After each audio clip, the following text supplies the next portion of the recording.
Today we're going to present to you how to place an AEEG.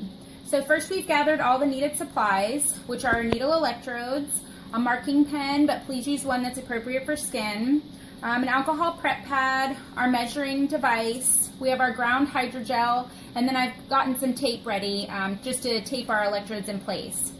So first I'm going to start by placing the hydrogel here on the baby, just trying to avoid any bony prominences or other electrodes that you have in place.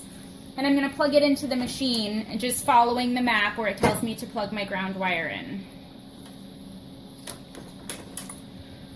I'm then going to use my measuring tape device, and I'm going to, just so I can mark where my lead placement is, I'm going to place the side that says ear tragus along the side of the baby's scalp and head, and kind of just ease it back and forth until I find the placement.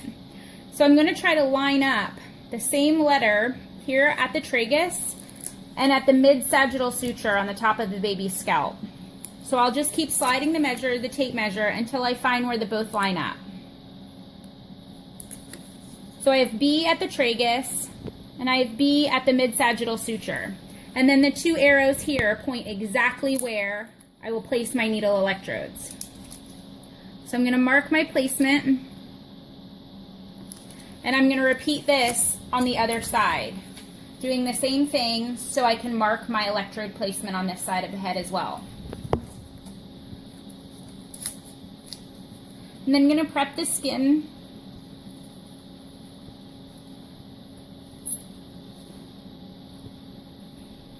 And expose my needle. I'm going to squeeze the two plastic sides and push the wire from the bottom up.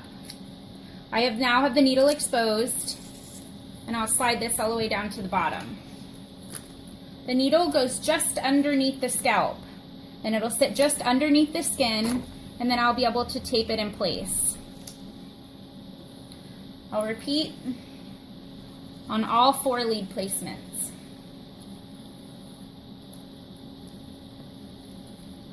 I'll pinch the sides and feed the wire through the bottom. The needle's exposed now, and I can slide it down, insert it just under the skin, and then tape it in place. I can put these right into the little box. I follow the map and just put them in where they, I just follow the placement on the map where these belong. Once I have all 4 electrodes in place, we can then hit start and record on the machine.